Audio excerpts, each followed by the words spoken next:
les autres, Moustapha Cissé Lo et autres, qui lui disent, ouais, mais 7 ans, tu as juré sur la Constitution, tu as prêté serment, donc il faut faire 7 ans.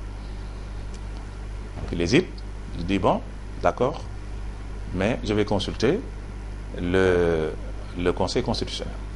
Donc le président lui-même ne sait pas exactement ce qu'il doit faire entre l'engagement ferme qu'il a pris devant le peuple sénégalais et ses ambitions, et ceux de son camp. Donc, je crois que Imam Samb aurait pu avoir un peu plus de jugeote pour dire que c'est un terrain extrêmement glissant sur lequel il ne faudrait pas s'aventurer. Il ne l'a pas fait parce qu'il n'a aucun respect pour les Sénégalais. Il pense qu'il peut penser pour les gens.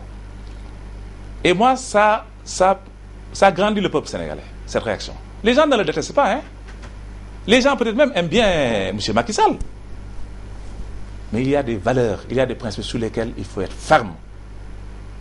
Il faut laisser les gens avec leur conscience. Il faut les respecter dans leur capacité de discernement. Ne pas dire, comme dit Ablaye Matar Diop, la grande mosquée de Dakar nous appartient, nous les Lébou, nous avons le droit d'élire notre imam, et l'imam, ce qu'il a dit, nous, ça nous engage, nous on est d'accord, c'est bon ce qu'il a dit. Non, ça ne se passe pas comme ça. Les grandes mosquées de Dakar, c'était des cimetières qui n'étaient plus fréquentés. On est né à Dakar, hein. C'est le roi Hassan II qui a construit cette mosquée, qui a offert cette mosquée aux Sénégalais. Et on avait désigné Seigneur Abdou Aziz Sy Dabakh comme imam. C'est lui qui a demandé à l'imam qui vienne de le suppléer. Et comme habitant de Dakar, il a continué à officier en tant qu'imam de Dakar, et ça s'est perpétué depuis lors avec les Maodo Sylla, etc., etc. C'est ça l'histoire de la grande mosquée de Dakar, qui appartient au Dakar roi. On ne peut pas dire que ça appartient à une communauté, parce que vous avez les phosphates de Sémé, les terres appartiennent bien à une collectivité. Maintenant, c'est une affaire nationale. Le barrage de Manantani, les terres appartiennent bien à une communauté. C'est le grand Serigne, peut-être qu'il le dit en tant que grand Serigne. Mais il ne peut pas le dire. C'est un titre honorifique de la communauté Lébou. Mais Dakar, c'est un patrimoine de l'ensemble des Sénégalais. Ça, c'est pas républicain de le dire. Et je suis déçu qu'il l'ait dit. Parce que moi, j'avais beaucoup de respect pour M. Ablaye Matar Diop. Je sais qu'il est en train de corriger des erreurs. Lui-même sait qu'il est en train d'essayer de corriger des erreurs qui remontent de Paris, je le dis. Le meeting de Paris porte-maillot.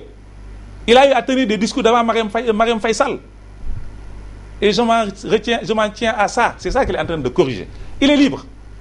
Mais sur la question, en tout cas, sur laquelle vous nous interpellez, le mandat du président de la République, je dis, M. Macky Sall a pris des engagements devant le peuple sénégalais. C'est à lui de tenir ses engagements. Mais est-ce qu'il n'est pas en train de sonder, de sonder un peu l'opinion pour savoir ce que les uns et les autres... Non, mais on ne sonde pas. C'est des promesses. C'est des engagements de campagne. C'était déterminant, ça. Peut-être, si c'est, alors vous, au niveau de la moisse présidentielle, peut-être que maintenant, là, vous avez beaucoup de sons de cloche. Vous savez, je vais vous dire une chose. Ce que l'imam a dit, je ne le condamne pas, je ne l'applaudis pas. Parce qu'il n'est pas à sa première sortie. Il en a fait plusieurs fois. Quand il le faisait pour Wade, les Diens et autres applaudissaient. Vous êtes sûr qu'il le faisait pour Wade? Oui, il l'a fait pour Wade. Les Diens et autres applaudissaient, nous on était contre. Il le fait aujourd'hui pour Macky Sall. Quelle déclaration? Il faut être précis, si on peut voir. Quand il disait que Wade devait être président du Sénégal à vie. Ah, il a déjà dit. Moi, c'est la première. Il a dit ça où? Il a dit ça. C'est la première nouvelle. Dans son minbar, il a demandé à Wade d'aller au 3e mandat. Nous, on était contre en ce moment-là. Vous vous applaudissez. Aujourd'hui, il le fait pour Macky Sall. C'est vous qui l'applaudissez hier, qui le jetez en pâture. Nous, il y en a certains qui applaudissent, certains qui n'applaudissent pas. Mais moi, je me limite simplement à ne pas ni le condamner, ni applaudir, parce que l'imam a donné son point de vue. C'est un Sénégalais comme tout autre Sénégalais. Peut-être c'est le choix des lieux qui pose problème. Mais ce n'est pas sa première déclaration. Maintenant, concernant le mandat, le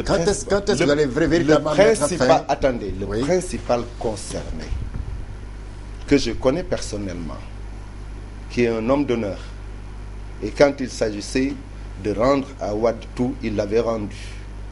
Il tient parole. Et il tiendra parole parce que partout où il est passé, il a dit je respecterai mon engagement. C'est un engagement qu'il a